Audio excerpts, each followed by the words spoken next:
Now, Taiwan has accused China of violating its airspace multiple times over the last few days. Now, according to Taiwan's foreign ministry, almost 24 warplanes of the People's Liberation Army entered the country's air defense identification zone.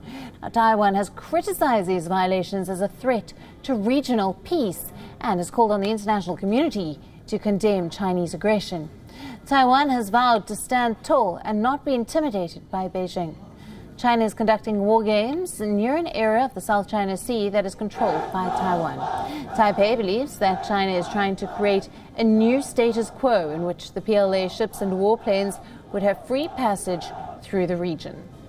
China has refused to rule out military options in annexing Taiwan. President Xi Jinping has said that the annexation cannot be put off indefinitely. Experts believe that these latest maneuvers are aimed at mapping out Taiwan's radars and air response systems.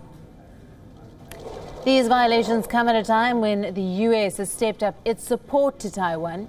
It has staged military drills in the region and has also sent a high-level delegation to Taipei.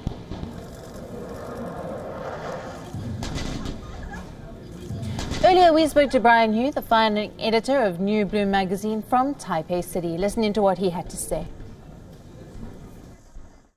That's right, because there's several moves, I think, in the Chinese repertoire to do this. For example, sending warplanes to Taiwanese airspace, crossing the median line of the Taiwan Straits is one way to do so.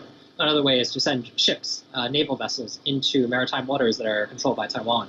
And then conducting military exercises, such as drilling off the coast of China, whether naval or with airplanes or with physical troops. That's another way of actually just really just trying to show Taiwan that, try to signal that, we can take you whenever we want to, and that the more you make these moves to strengthen ties with other countries, then we're eventually going to threaten you, and the threat of annexation by military force is still on the table. The interesting thing is that this happens so often that the public does not actually respond to it. China does attempt these military drills very often, and often enough that it's become a part of everyday life. It's not something that people really react strongly to. It just is something that happened in the background. And it's actually somewhat concerning because of the fact that China has stepped up military drilling so much during the COVID-19 pandemic.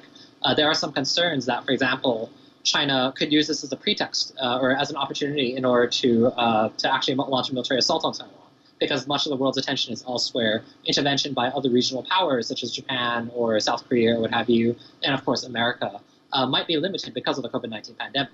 And so there will be the concerns this entire time. That being said, a recent report from the Ministry of Defense came to the conclusion that China does not actually have the capacity now to invade and occupy Taiwan.